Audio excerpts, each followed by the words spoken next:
আলহামদুলিল্লাহ, আলহামদুলিল্লাহ, আলহামদুলিল্লাহ। আল্লাহর কাছে লক্ষ কোটি শুকরিয়া, যেটা আমাদের চিন্তার বাইরে ছিল, কল্পনার অতীত। এত সাড়া পাওয়া গেছে এবং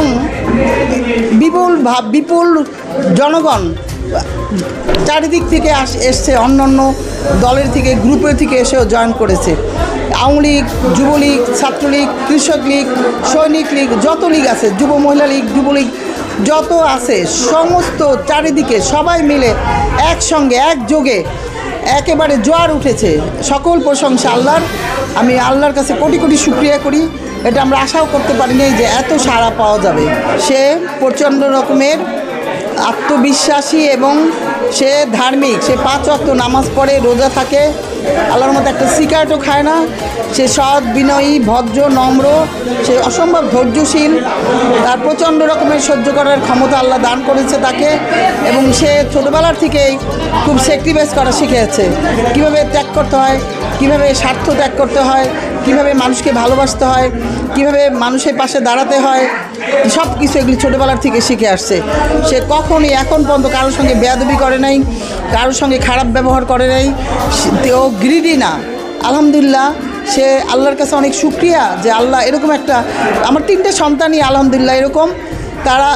তাদেরকে আমি আর এমপি সাহেব শাহজাহান খান এমপি, যিনি মন্ত্রীও ছিলেন 2বার, আমরা 2জন তেমন সময় দিতে পারি নাই। তারপরে সবার দোয়ায়, আমাদের এলাকার সব মানুষের দোয়ায়, আবার আশা করি মন্ত্রী সাহেব তো শ্রমিক পলিটিক্স করে, এই জন্য আমার কাছে মনে হয় সারা বাংলাদেশের শ্রমিকদেরও দোয়া আছে আমার সন্তানদের উপরে। এই জন্যই আল্লাহ তাদের এরকম বানাইছে। ওরা খুবই সিম্পল জীবনযাপন করে, খুবই সাধারণ। ওদের 3জনেরই কোনো চাহিদা নাই, কোনো উচ্চাসা নাই। ওরা কখনো আল্লাহর রহমতে ভোগ করতে শিখে নাই, ওরা ত্যাগ করতেই শিখেছে ছোটোবেলার থেকে। প্রচণ্ড রকমের আল্লাহর রহমতে দানশীল হয়েছে।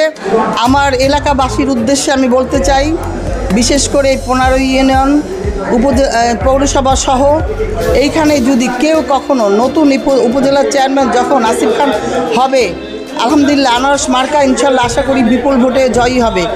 তারপরে যদি কখনো কারো কোনো কথা থাকে, কোনো অনুযোগ থাকে, ওর গার্জিয়ান আমরা আছি, ওর চাচারাও কিন্তু বেঁচে আছে, ওর বাপ চাচাদের কাছেও বলতে পারবে, এবং আমার কাছে এসে আপনারা সবাই বলবেন, যে কোনো অভিযোগ থাকুক, অনুযোগ থাকুক, আবার যে কোনো আবদার থাকুক, আমি আপনাদের সহ নিয়ে আসিফ খানের কাছে আমি সেটা উত্থাপন করতে পারবো। এবং আসিফ খান কখনো বেয়াদবি করে নাই, কখনো সবসময় বিনয়ী ছিল। সে এলাকার মানুষ হোক, ফ্যামিলির সদস্য হোক, সবাই তাকে এজন্য যথেষ্ট স্নেহ করে, কারণ সে কখনো কারোর সঙ্গে দুর্ব্যবহার করে নাই। এবং সে আলহামদুলিল্লাহ উচ্চশিক্ষিত, সদাহাস্য, সৎ মানুষ, ধার্মিক মানুষ। আলহামদুলিল্লাহ সে আমার শ্বশুরের মতো, মানে আসিফ খানের দাদাও এমপি ছিলেন 3বার, এবং তিনি অনেক ধার্মিক, দানশীল ছিলেন। আমি আপনাদের সবার কাছে, মাদারীপুরের এই 15 ইউনিয়ন পৌরসভাবাসী সবার কাছে আমি আনারস মার্কায় আসিফ খানের জন্য ভোট চেয়ে, দোয়া চেয়ে আমি সবার থেকে বিদায় নিচ্ছি। আপনাদের জন্য আমার দোয়া রইল, এবং আপনাদের যাতে সুস্থ জীবন, উন্নত জীবন, সুন্দর জীবন, নেক হায়াত আল্লাহ দান করুক, দীর্ঘজীবী করুক, এই কামনায়। আসসালামু আলাইকুম, আল্লাহ হাফেজ। শিরখারার মানুষ আমার পিতাকে যেরকমভাবে ভালোবাসে, আমি তা দেখে বারবার অভিভূত হই। আমার জীবনে ছোটবেলায় আমি যখন একদম স্কুলে পড়তাম, যখন আমার স্কুল ছিল মর্নিং শিফটে, তো আমাকে 7টার মধ্যে উঠে 8টার মধ্যে স্কুল ধরা লাগতো। তো আমি 7টার সময় উঠার পরেও অধিকাংশ দিনই আমার পিতাকে আমি বাসায় পেতাম না, এবং আমি যখন ঘুমাতে যেতাম রাত তখন হয়তো 10টা-11টা বাজত, তখনও দেখতাম আমার পিতার বাসায় ফেরেননি। এর একমাত্র কারণ হচ্ছে আপনাদেরকে তিনি এত ভালোবাসতেন, আপনাদের জন্য তিনি এতই কাজ করতেন যে তার সকাল থেকে সারা রাতের বেলা পর্যন্ত তাকে বাসায় ফেরা সম্ভব হতো না তার জন্য।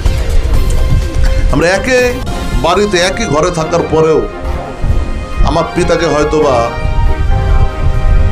মাসে 2-3 দিনের বেশি আমি তার সাথে দেখা করতে পারতাম না। যখন দেখতাম আমার বন্ধুরা তাদের বাবাকে নিয়ে কত খেলা করে, আমি কিন্তু খুবই কম আমার বাবার সাথে সময় কাটানোর সুযোগ পেয়েছি। তখন তো আসলে ছোট মানুষ, ঠিক না? একটু হলেও কষ্ট কিন্তু পেতাম, কিন্তু সেই কষ্ট যদি হয় আপনাদের জন্য, তখন ভাবতাম যে আসলে মানুষের জন্য কি এত খাটাকি ঠিক হবে কিনা, সেটা আমি তখন একটু হলেও ভাবতাম।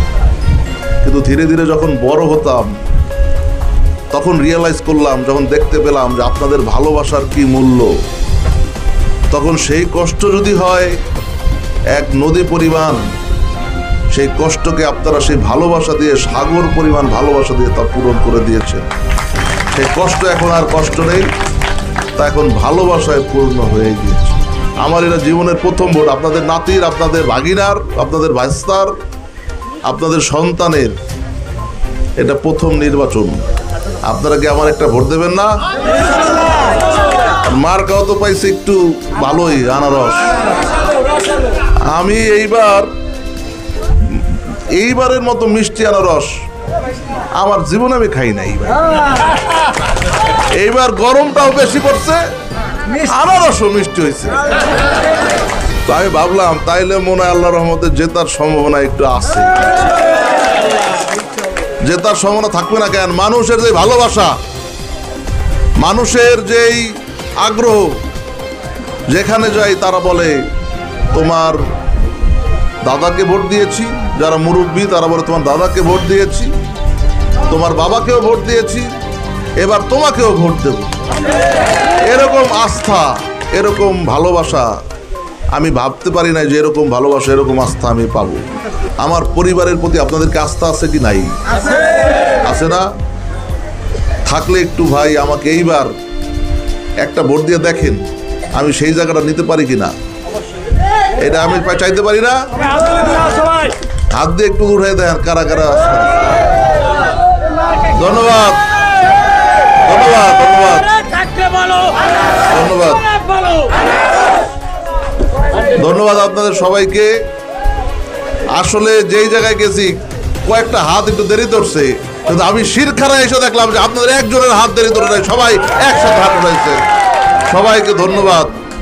আপনাদের আস্থার এই ভালোবাসার প্রতিদান আমার জীবনের শেষ রক্তবিন্দু দিয়ে হলেও আমি আপনাদেরকে প্রতিদান দেবো ইনশাআল্লাহ।